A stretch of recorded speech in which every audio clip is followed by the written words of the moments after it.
మొంతా తుఫాన్ ఓరుగల్లును ముంచేసింది. శాఖల మధ్య సమన్వయం అనేటువంటిది పేదలకు శాపంగా మారినటువంటి సిచ్యువేషన్ ఉంది. నిన్న ముఖ్యమంత్రి రేవంత్ రెడ్డి సమీక్షా సమావేశం నిర్వహించారు. ఓరుగల్లు ఎందుకు మునిగింది, దీనికి కారణం ఏంటనేటువంటి విషయాలపైన మొత్తంగా కులంకుశంగా సమీక్ష చేసినటువంటి ముఖ్యమంత్రి వెంటనే కాలనీలన్నీ కూడా యథాస్థితికి తీసుకురావడం కోసం అధికారులు చర్యలు తీసుకోవాలని చెప్పింది. జిల్లా కలెక్టర్తో పాటు జీడబ్ల్యూఎంసీకి సంబంధించినటువంటి అధికారులు, ఇరిగేషన్కి సంబంధించిన అందరి అధికారులకు సంబంధించి కోఆర్డినేషన్ మిస్సింగ్ వల్ల ఇలాంటి విపత్తు తలెత్తింది. ఖచ్చితంగా దీనంతా కూడా శాఖల మధ్య సమన్వయం చేయాలి. ప్రతి చోట ఇమీడియట్గా రెస్పాండ్ అయ్యి రీస్టోరేషన్ చేయాల్సినటువంటి అవసరం ఉంది. శానిటేషన్ వర్క్ కావచ్చు, ప్రజలకి ఆరోగ్య సమస్యలు తలెత్తేటువంటి విషయంలో ఎక్కడికక్కడికి రంగంలోకి దిగాలని ఆదేశించినప్పటికీ కూడా ఎవరు కూడా రానటువంటి పరిస్థితి. ప్రస్తుతం మనం బృందావన్ కాలనీలో ఉన్నాము. బృందావన్ కాలనీకి సంబంధించినటువంటి దుస్థితిని ఒకసారి చూసేటువంటి ప్రయత్నం చేస్తాం. బృందావన్ కాలనీ, సాయినాథ్ కాలనీ, అదేవిధంగా ఎన్టీఆర్ నగర్, ఈ రకంగా ఈ ప్రాంతంలో అంతా కూడా ఇప్పటి వరకు ఒక్క అధికారి వచ్చి వీళ్ళని పలకరించినటువంటి పాపాన పోలేదు. వాళ్ళకి సంబంధించినటువంటి ఇక్కడ మనం చూడొచ్చు ఎక్కడికక్కడికి చెత్త పేరుకుపోయినటువంటి సిచ్యువేషన్, రోడ్లపైనే ఈ రకంగా చెత్త ఉన్నటువంటి సిచ్యువేషన్ కనిపిస్తుంది. దీనికి సంబంధించి శానిటేషన్కి సంబంధించినటువంటి సిబ్బంది కూడా ఎవరు రానటువంటి సిచ్యువేషన్ ఉంది. కట్టుబట్టలతోటి ఈ ప్రాంతంలో ఉన్నటువంటి నిరుపేదలంతా మిగిలారు. ఎవరు కూడా ఏ ఇల్లు చూసినా ఇంట్లో ఏం మిగిలింది అనేటువంటి ఒక వెతుకులాట కనిపిస్తున్నటువంటి సిచ్యువేషన్ ఉంది. ఎక్కడికక్కడికి పేదలు మాత్రం ఇబ్బందులు పడుతున్నటువంటి వాతావరణమే మనకు కనిపిస్తున్నటువంటి సిచ్యువేషన్ మనకు కనిపిస్తుంది. ప్రస్తుతం ఇళ్లలో ఉన్నటువంటి సిచ్యువేషన్ ఏంది, అక్కడ ఉన్నటువంటి బాధితులు ఏం చెప్తున్నారు అనేటువంటి చూడొచ్చు. అంటే బండ్లు కోల్పోయిన వాళ్ళు, ఈఎంఐ పెట్టి గృహోపకరణాలు కొనుక్కున్న వాళ్ళు, ఆటో డ్రైవర్లు ఫైనాన్స్లో బండ్లు తెచ్చుకున్నారు, టూ వీలర్స్లో చిన్న చిన్న ఉద్యోగాలు చేసుకొని టూ వీలర్స్ తెచ్చుకున్నారు. అవన్నీ కూడా ఎక్కడికక్కడికి మునిగిపోయినటువంటి సిచ్యువేషన్ కనిపిస్తుంది చూడొచ్చు. అంటే వీళ్ళు ఇంట్లోకి వెళితే కనీసం కట్టుబట్టలు కూడా లేనటువంటి వాతావరణం మనకు కనిపిస్తున్నటువంటి సిచ్యువేషన్ మనకు కనిపిస్తుంది. ఇక్కడ కొంతమంది అంటే ఇక్కడ ఒక వ్యక్తి ఉన్నారు. మీరు ఏం వెతుకుతున్నారండి, బండిలో ఏం వెతుకుతున్నారు? ఇది మీలేనా, ఏం జరిగింది? మాయలే సార్, అంటే మేము రెంట్కి వచ్చాం మేడం హైదరాబాద్ నుంచి. మొన్న వచ్చిన తుఫాన్కి మొత్తం వాటర్ నిండిపోయి బండి కూడా మొత్తం ఖరాబ్ అయిపోయింది. ఇక దాంట్లో వాటర్ పోయినాయి, దాన్ని ఏం కాదని చెక్ చేస్తున్నాం మొత్తం బండి. సో అంటే ఇల్లు మొత్తం పూర్తిగా మునిగిపోయింది? పూర్తి మునిగిపోయింది. సో అంటే మరి ఇప్పుడు మీ పరిస్థితి ఏంది? ఇప్పుడు అంత మొత్తం ఖాళీ చేతులతో మిగిలారు, మీరు తెల్లారితో ఉద్యోగం చేయలేను, మీ పరిస్థితి ఏంది? మా పరిస్థితి అంటే ఇక ఏం చెప్తాను సార్, ఏం చెప్పలేము. ఎవరు రాలేదు, ఎవరు కనీసం ఆదుకోలేదు, ఇప్పటి వరకు ఎవరు రాలేదు. కనీసం వాటర్ ఇస్తాను కూడా ఎవరు రాలేదు సార్ కనీసం. ముఖ్యమంత్రి ఖచ్చితంగా కాలనీలలో ఉండండి, మీకు అందరికీ సహాయం చేయండి అని అధికారులను ఆదేశింది. ఒక్క అధికారి అయినా వచ్చాడా? మేము ఏమైనా ఎవరు రాలేదు సార్, ఎవరు రాలేదు. ఎవరు కూడా కనీసం వాటర్ బాటిల్ కానీ ఏమైనా తిన్నారా ఉన్నారా అని చెప్పి ఎవరు కూడా పట్టించుకుంటూ లేదు సార్. ఇంతవరకు అయితే 3 రోజులు ఉన్నాం సార్, మేమైతే 3 రోజులు వాటర్లే ఉన్నాం ఇప్పటి వరకు. సో మనం చూడొచ్చు, ఇంకొంతమంది కలిసేటువంటి ప్రయత్నం చేద్దాం.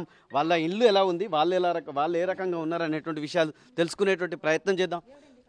ఒకసారి చెప్పండి అమ్మ, అంటే ఈ ఇంట్లో మునిగిపోయినట్టు అంటే ఏం జరిగిందమ్మా? అంటే ఎన్ని రోజుల నుంచి ఇప్పుడు మీ ఇల్లు ఏమైనా తేరుకుంటారా, వెతుకుతే ఏమైనా దొరుకుతున్నాయా? ఏం లేదు సార్, అన్నీ పోయినాయి, ఏం లేవు. బియ్యం కూడా పోయినాయి, 2-3 క్వింటాలు బియ్యం పోయినాయి, ఏం లేవు సార్. ఇప్పుడు తినడానికి కూడా ఏం లేవు ప్రస్తుతానికి, అన్నీ పోయి ఇప్పటివరకు కూడా వాటరే ఉంది చూస్తే అటు. మొత్తం మీరు వచ్చేసరికి మొత్తం ఇదంతా బురదమయం అయిపోయింది, మీ చేతిలో ఏం లేదు, కట్టుకోవడానికి బట్టలు 3 జతల బట్టలు తప్ప ఏం లేవు. అసలు తిండికి కూడా ఏం లేదు. ఇప్పుడు బయట తిండి పోయి తింటే తప్ప ఇంట్లో అయితే ఏం లేవు. ముఖ్యమంత్రి వచ్చారు, ఇక్కడ మీకు మీ కాలనీకి సంబంధించి మేయర్ ఉంటుంది, ఎవరైనా వచ్చి పలకరించారా? ముఖ్యమంత్రి చెప్పినప్పటికీ కూడా అధికారులు వచ్చారా? లేదు సార్, ఎవరు రాలేదు సార్, ఎవరు రాలేదు. ఈ ప్రాంతానికి సంబంధించి సాక్షాత్తు మేయర్ గుండు సుధారాణి ఈ ప్రాంతంలో ప్రాతినిధ్యం వహిస్తారు. ఆమె కూడా రాకపోవడము, ఆమె కూడా పలకరించకపోవడం అనేటువంటిది ఇక్కడ విదారకమైనటువంటి దృశ్యం. అంటే చిరుద్యోగులు కావచ్చు, వీళ్ళంతా కూడా ఏం మిగిలిందని వెతుక్కునేటువంటి సిచ్యువేషన్ మనకు కనిపిస్తున్నటువంటి వాతావరణం ఉంది. ఇంకొంతమందిని కలిసేటువంటి ప్రయత్నం చేద్దాం. వాళ్ళందరూ కూడా తిండి గింజలు కూడా ఇళ్లలో మిగలనటువంటి వాతావరణమే మనకు ప్రతి చోట కనిపిస్తున్నటువంటి సిచ్యువేషన్ ఉంది. ఇక్కడ చూడొచ్చు, అంటే ఇంట్లో మొత్తం బురదమయం అయిపోయి మడ్ వాటర్, అంటే వరద పోయిన తర్వాత బురద మిగిలినటువంటి సిచ్యువేషన్ మనకు కనిపిస్తుంది. అక్కడ చూడొచ్చు, తడిసిన బట్టలు, చిందరవందరమైనటువంటి వస్తువులు, ఇవన్నీ కూడా వెతుకుతున్నటువంటి పరిస్థితి మనకు కనిపిస్తుంది. ఇక్కడ చూడవచ్చు, వీళ్ళు అంటే ఇంట్లో తడిసిన బట్టలు బయట తీసుకొచ్చి పెట్టుకుంటున్నటువంటి వాతావరణం కల్పిస్తుంది. ఏ ఇంటికి పోయినా హృదయ విదారకమైనటువంటి వాతావరణమే కనిపిస్తుంది. సాక్షాత్తు ముఖ్యమంత్రి సమీక్షా సమావేశం నిర్వహించినప్పటికీ కూడా ఒక్క అధికారి పలకరించినటువంటి పాపాన పోలేదు. ఇక్కడ ఉన్నటువంటి శానిటేషన్ ప్రతి ఇల్లు తీవ్ర దుర్గంధం వెదజల్లుతున్నటువంటి సిచ్యువేషన్ అయితే మనకు కనిపిస్తుంది. ఎక్కడ కూడా ఇండ్లలోకి పోతే ముక్కు మూసుకుందే ఇంట్లోకి పోయినటువంటి సిచ్యువేషన్ కనిపిస్తుంది. అంటే మీ ఇక్కడ చూడొచ్చు బియ్యం అంటే ఏ రకంగా బాక్స్లో పెట్టినటువంటి బియ్యాన్ని మొత్తంగా కూడా తడిసిపోయినటువంటి పరిస్థితి ఉంది. నేలపాలైనటువంటి పరిస్థితి మనకు కనిపిస్తుంది. ఇక్కడ పూర్తిగా బియ్యం కూడా నేలపాయలు కావడంతో కంట కన్నీరు పెట్టుకుంటున్నారు. ప్రతి ఒక్కరు కూడా హృదయ విదారకమైనటువంటి స్థితిని అనుభవిస్తున్నటువంటి వాతావరణం మనకు కనిపిస్తుంది. అంటే ఇక్కడ ఉన్న వాళ్ళతో ఒకసారి మాట్లాడే ప్రయత్నం చేద్దామండి. ఏం జరిగిందంటే మీరు ఇంట్లో ఉన్నటువంటి ఇవన్నీ కూడా వెతుక్కుంటున్నారు కదా, ఏం జరిగింది? ఏమున్నాయి సార్, మొత్తం వచ్చారు కానీ అదర్ స్పాట్గా వాటర్ వచ్చినాయి. ఇంట్లోకి వెళ్ళి పోని పరిస్థితి. ఇంట్లోకి వెళ్ళి బయటికి వెళ్దామన్నా కూడా దర్వాజా లెవెల్ వచ్చినాయి సార్. మొన్న వాషింగ్ మిషన్, ఆటో అన్నీ ఖరాబ్ అయిపోయినాయి. తింటానికి కూడా మాకు నీళ్ళు లేకుండా అయిపోయిన పరిస్థితి. ఇప్పుడు ఎవరైనా వచ్చి పలకరించారా అధికారులు కానీ ఎవరైనా రెవెన్యూ వరకు ఎవరు ఎలక్షన్లు వస్తేనే వాళ్ళందరూ వస్తారు తప్ప మా దగ్గరకు పలకరించిన ముఖ్యమంత్రి వచ్చి సాక్షాత్తు అధికారులకు చెప్పిపోయాడు, క్షుణ్ణంగా చెప్పారు, అయినా కూడా ఎవరు రాలేదు సార్. ఇంతవరకు ఎవరు రాలేదు. ఎవరు మమ్మల్ని పట్టించుకునే పాదం లేదు. మాకు టోటల్గా ఇండ్లు మొత్తం మునిగింది సార్. బీరోలు కానివ్వండి, ఆటో 2 బైక్ అన్నీ మునిగిపోయినాయి సార్. సో ఈ తల్లి మనతో ఉన్నది. చెప్పండి, అంటే మీరు ఇప్పుడు ఇంటికి వచ్చి ఉన్నారు కదా, తినడానికి ఏమైనా తినడానికి ఏం లేవు సార్. మొత్తం మునిగింది. మొత్తం బిల్డింగ్ పైన ఉన్నాం మేము. 4 గంటల బియ్యం వేయించుకున్నాం, బియ్యం పోయినాయి. టీవీ తీసుకున్నాం ఈఎంఐలో, టీవీ పోయింది. వాషింగ్ మిషన్ ఈఎంఐలో తీసుకున్నాం సార్, అది పోయింది సార్. మా వల్ల అయితే లేదు సార్. అసలు ఎవరు కూడా పట్టించుకుంటలేరు సార్ మమ్మల్ని. అసలు మా పిల్లలకి ఇప్పుడు పెట్టుకుందామన్నా బుక్కడు పోలేదు సార్. వేసుకుందామన్నా బట్టలు కూడా లేవు సార్. మొత్తం తడిసిపోయి ఉన్నాయి. ఒంటి మీద బట్టలతో ఉన్నారు సార్ మా పిల్లలు. మాకు ఎవరు చర్య తీసుకుంటలేరు సార్. మీరు తినడానికి తెచ్చినటువంటి బియ్యం కూడా పోయింది. బియ్యం కూడా నేలపాలైపోయినాయి. అసలు ఏమీ లేదు. కట్టుబట్టలతో బయటికి పోయినాం సార్. ఇంతవరకు కూడా పిల్లలకు పెట్టుకుందామన్నా కూడా ఏం లేకుండా అయిపోయింది సార్. మాకు ఎవరు వచ్చి మిమ్మల్ని పలకరించలేదు సార్. సో మనం చూడొచ్చు ఈ పెద్ద మనిషి వెతుకుతుంది. ఏం వెతుకుతున్నావు అమ్మా? ఇక్కడ ఏం వెతుకుతున్నావు? ఏం జరిగింది? ఇక్కడ చూడొచ్చు మనం పూర్తిగా. అంటే ఇక్కడ ఉన్నటువంటి బియ్యాన్ని మనం చూడొచ్చు.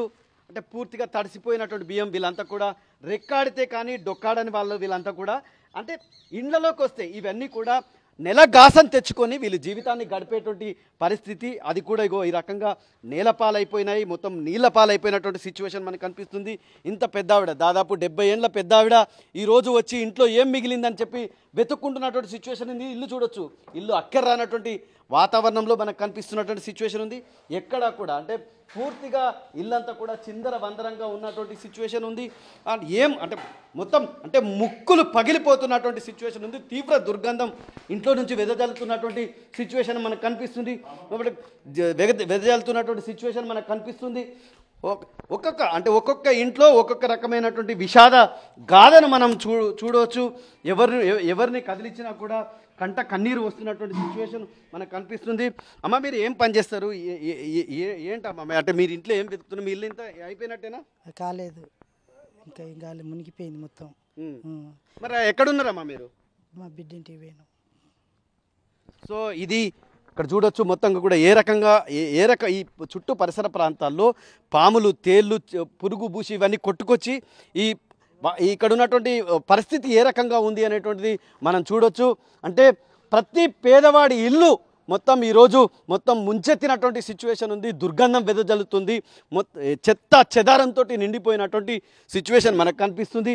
మొత్తం అంటే వరంగల్లో ఉన్నటువంటి అధికారులకు సంబంధించినటువంటి కోఆర్డినేషన్ లోపం అనేది, శాఖల మధ్య ఉన్నటువంటి సమన్వయ లోపం, అధికారుల నిండు నిర్లక్ష్యం ఈ పేదలను ముంచేసినటువంటి సిచ్యువేషన్ వరంగల్లో ఉంది. కెమెరామెన్ సునీల్తో KK 10 TV వరంగల్.